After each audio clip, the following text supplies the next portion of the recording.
چند عرصے سے یہ بات آپ کے گوش گزار کر رہا تھا کہ وکلا کا ایک گروپ اور سپریم کورٹ آف پاکستان کے ایک ججز کا گروپ یہ رائے رکھتا ہے کہ اگر اس قسم کا کوئی معاملہ سامنے آیا تو انتہائی ایک ایسی صورتحال، تشویشناک صورتحال پیدا ہو سکتی ہے آرمی چیف صاحب کے عہدے کے حوالے سے، جو کہ مستقبل کے حوالے سے کئی بڑے سوالیہ نشانات چھوڑ جائے گی۔ اب سوال یہ بھی پیدا ہوتا ہے کہ اگر آرمی چیف صاحب کا عہدہ خالی ہے تو پھر 28ویں ترمیم تو چیف آف ڈیفنس فورسز کا عہدہ آرمی چیف صاحب کو دینے کا ذکر کرتی ہے، تو اگر آرمی چیف صاحب کا عہدہ ہی موجود نہیں ہے، نیا نوٹیفیکیشن نہیں ہوا، تو پھر چیف آف ڈیفنس فورسز کا کیا وہ عہدہ سنبھال سکتے ہیں یا یہ عہدہ بھی خالی ہے؟ حکومت کا جواب یہ ہے کہ ان کی بطور آرمی چیف 3 سالہ مدت پوری ہونے سے قبل ہی یعنی 27 نومبر کو انہیں چیف آف ڈیفنس فورسز بنا دیا گیا تھا۔ 3 سالہ مدت تو 28-29 کو پوری ہو رہی تھی، تو کیا اس کا یہ مطلب ہوا کہ اس وقت وہ چیف آف ڈیفنس فورسز تو ہے مگر آرمی چیف نہیں ہیں؟ حکومت یہ کہتی ہے کہ وہ آرمی چیف بھی ہیں 2027 تک، حکومت یہ کہتی ہے کہ وہ چیف آف ڈیفنس فورسز بھی ہیں 2030 تک، اور حکومت یہ کہتی ہے کہ وہ فیلڈ مارشل بھی ہیں تا حیات۔ اب اگر اپوزیشن کی بات سن لیں، سیاسی مخالفین کیا بات کرتے ہیں تو وہ ٹھٹھا اڑاتے ہوئے نظر آتے ہیں۔ وہ کہتے ہیں نون لیگ کو کہ آپ ایک ہی دفعہ عاصم منیر صاحب کو اپنا سیاسی، عسکری، عدالتی مائی باپ ہی کیوں نہیں تسلیم کر لیتے تاکہ آپ کے سارے مسائل حل ہو جائیں۔ بہرحال یہ تو اپوزیشن کی چھیڑخانی تھی۔ صورتحال اس وقت یہ ہے کہ اس ڈیبیٹ سے توجہ ہٹانے کے لیے کچھ لوگوں نے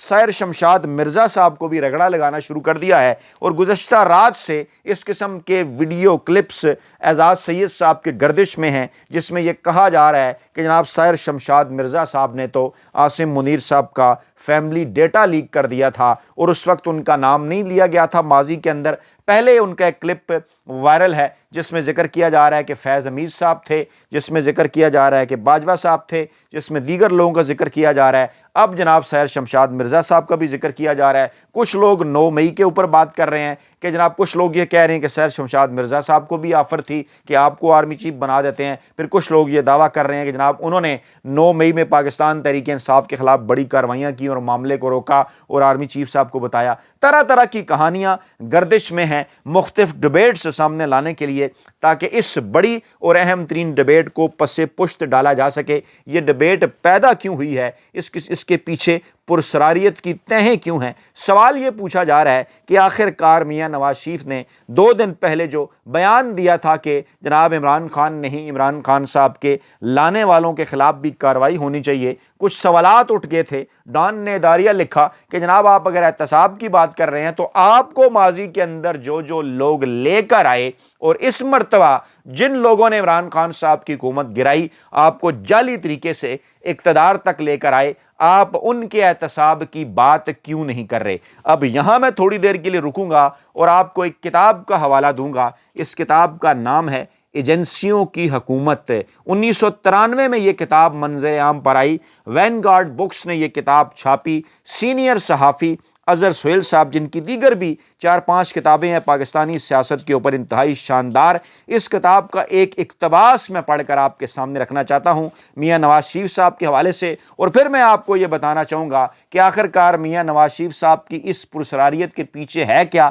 یہ ڈیبیٹ اس وقت شروع کیوں کی گئی، کہا کیوں جا رہا ہے کہ موجودہ آرمی چیف صاحب کا نوٹیفیکیشن جاری نہیں ہوا، تو کیسے ہیں وہ army chief of defence forces کا نوٹیفیکیشن کیوں جاری نہیں ہوا، ڈیبیٹ کیوں ہے اس کے اوپر، اور مسلم لیگ کے نون کے حلقے کیوں اس کو آگے بڑھا رہے ہیں۔ ذرا غور سے یہ بات سنیے گا نواز شریف صاحب کی سیاسی شخصیت کے حوالے سے، ان کو کس طرح سے پروان چڑھایا گیا اس حوالے سے، تاکہ آپ کو یہ سارا معاملہ اچھے سے سمجھ آئے۔ چند دن تک میں ایک نیا سلسلہ تخت اور تماشا کے نام سے بھی شروع کرنے جا رہا ہوں۔ میری یہ کوشش ہوگی کہ پرانی سیاسی کتابوں کے حوالہ جات آپ کے سامنے رکھے جائیں، ان کی روشنی میں موجودہ صورتحال کے تناظر میں ان تمام تر چیزوں کا جائزہ لیا جائے۔ ابھی تو کبھی کبھار میں یہ جو اسی پلیٹ فارم پر کچھ کتابوں کے ریفرنس آپ کے سامنے رکھتا ہوں، لیکن ایک سلسلہ شروع کرنے کا پروگرام ہے تخت اور تماشا کے نام سے، جہاں ہفتے میں ایک دن جو ہے وہ اس قسم کی ویڈیو بھی آپ تک پہنچا کرے گی۔ بہرحال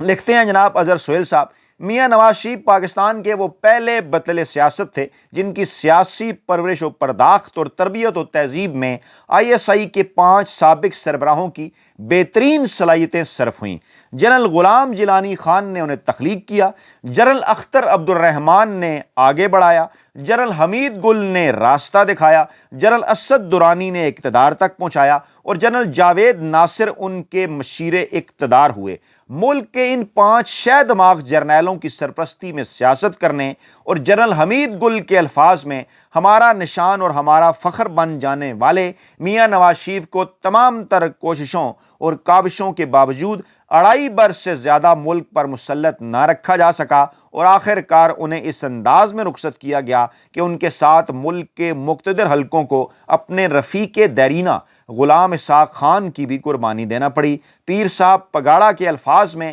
ایجنسیوں کے ہاتھ کا بنا ہوا ان کا فخر اور ان کا نشان جاتے جاتے خود اپنے تخلیق کاروں کے متعلق بہت سے سوالات چھوڑ گیا، اور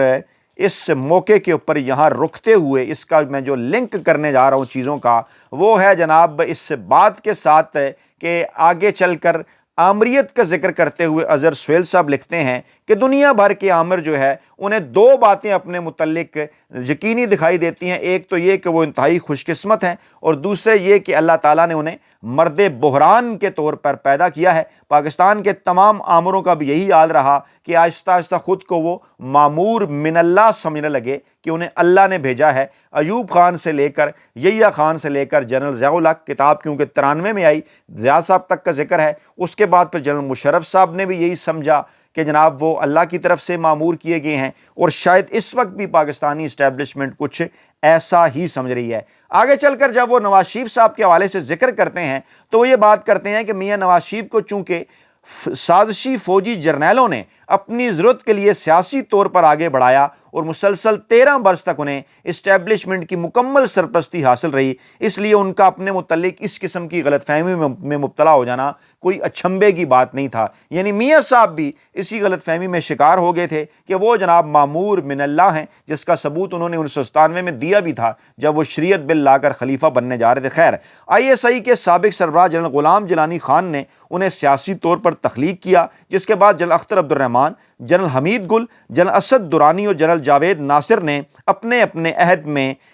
ستم کے اس پودے کی آبیاری کی۔ گویا وہ واحد سیاست دان تھے جن کی پرورش میں ISI کے 5 متصل سربراہوں کی تربیت اور نگہداشت کو مکمل دخل حاصل تھا، اور ان تمام جرنیلوں نے اپنی بہترین صلاحیتیں اور کاوشوں کو لاہور کے شہری بابو پر صرف کیا، اور یہی وجہ تھی کہ 1990 میں انہیں بے مثال دھاندلی کے ذریعے برسر اقتدار لاتے وقت جنرل حمید گل اور جنرل اسد درانی بار بار بڑے فخر سے کہتے کہ ہماری ایجنسی کے ہاتھ کا بنا ہوا ہمارا فخر اور نشان ہے، مگر ایجنسیوں کے اس فخر اور نشان کو جب مکمل اقتدار کی صورت دکھائی دینے لگی تو اس نے اپنے سرپرستوں سے بغاوت کر دی۔ اب ذرا یہاں پر رکیے کہ میاں نواز شریف صاحب کا آگے کیا پلان ہے، لوگ کیا دعویٰ کر رہے ہیں، کیسے میاں صاحب پہلے پاؤں پکڑا کرتے ہیں، اس کے بعد پھر گلا پکڑنے کی کوشش کرتے ہیں، اور شاید اب یہ سٹیج آ گئی ہے کہ میاں صاحب کا صبر جواب دے چکا ہے کہ جناب میرے نام پہ شہباز شریف صاحب بھی حکومت کرے، مریم نواز بھی کریں، لندن پلان 2 کی بھی بات کی جائے،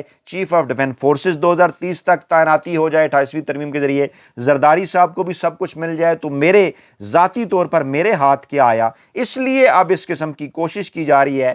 دعویٰ کر رہی ہیں یہ ذرائع کہ میاں صاحب اب اقتدار چاہتے ہیں، اور اس اقتدار کے لیے انہوں نے بلیک میلنگ شروع کر دی ہے، اور اس وقت جو صورتحال ہے نوٹیفیکیشن ہونے یا نہ ہونے کے حوالے سے ڈیبیٹ وہ میاں صاحب ہی نے شروع کرائی ہے، کیونکہ یہ جن لوگوں کے 5 کے میں نے نام لیے، یہ کتاب ہمیں بتاتی ہے کہ میاں صاحب نے اپنے اسی پہلے دور حکومت میں 90 سے 93 تک ان تمام سے بڑے ہی جناب ایک طریقے کے تحت انہیں محسوس تک نہیں ہونے دیا کہ کس طرح سے جان چھڑائی۔ ترتیب سے انہوں نے سارا لکھا ہوا ہے کہ کس طرح سے جناب سب سے پہلے جنرل جیلانی سے جان چھڑائی، اس صفائی کے ساتھ کہ جنرل جیلانی کو آج بھی یقین نہیں آتا، 93 میں انہوں نے لکھا۔ پھر اس کے بعد انہوں نے آہستہ آہستہ ان سب لوگوں سے، وہ ضیاء جو کہ کہتے تھے کہ میاں نواز شریف کا قلعہ مضبوط ہے، وہ بھی سمجھ گئے تھے، اور لوگ یہ دعویٰ کر رہے ہیں نسیم احمد آہیر کے بقول کہ 19 اگست 1988 کی تاریخ بھی طے تھی کہ میاں صاحب صاحب کو اب گھر بھجوانا ہے، مگر 17 اگست کو ضیاء صاحب کا جہاز حادثے کا شکار ہو گیا، اور اس کے بعد پھر میاں صاحب نے ضیاء عزم سنبھال لیا، ان کے ساتھ ساری امیدیں لگ گئیں۔ پھر جناب جو کردار ادا کیا اس کے بعد حمید گل صاحب نے، اسد درانی صاحب نے، وہ سب آپ کے سامنے ہے۔ میں یہ 2 مثالیں دوں گا کہ اس کے بعد حمید گل کے ساتھ انہوں نے کیا کیا، جس قسم کی ٹیکنالوجی اسد درانی اور حمید گل نے استعمال کر کے 90 میں ان کو اقتدار تک پہنچایا۔ تو پہلے جناب انہوں نے اسد درانی سے ان کو ایک میٹنگ کے اندر ISI کے معاملہ کے اوپر انہیں بڑے تہمکانہ انداز میں سخت جواب دیا، اور بعد میں پھر جناب ان سے جان چھڑائی، اور کس طرح سے چھڑائی اس انداز میں فارغ کیا کہ انہیں اپنی برطرفی کی اطلاع کوئٹہ میں ملی تھی، اور پھر حمید گل، اور اس کے بعد حمید گل کو یقین دلاتے رہے کہ آپ نئے آرمی چیف ہیں، اور پھر جناب صورتحال یہ تھی کہ ایک شام انہیں بتایا گیا کہ آپ حلف برداری کے لیے تیار رہیں، مگر رات تک برطرفی کا پروانہ ان کے گھر پہنچ چکا تھا۔ یہ ہے جناب صورتحال، یہاں پر میں یہ کتاب بند کر رہا ہوں، آگے آپ بڑا انجوائے کریں گے جب ہم یہ سلسلہ شروع کریں گے، لیکن اس وقت یہ جو ڈیبیٹ ہے نا اسلام آباد کے اندر، وہ صرف اور صرف اس لیے ہے کہ جناب میاں صاحب آخرکار اس جگہ پہنچ چکے ہیں جو ہمیشہ سے ان کا وتیرہ ہے، اور گھیر گھار کر عمران خان صاحب انہیں اس جگہ پر لے آئے ہیں کہ اب لندن پلان 2 پاکستان کے اندر مزید چلتا ہوا نظر نہیں آ رہا۔ اپنا بہت خیال رکھیے گا، دعا میں یاد رکھیے گا۔ نئی ویڈیو کے ساتھ جلد حاضر ہوں گے، اللہ نے کے بعد۔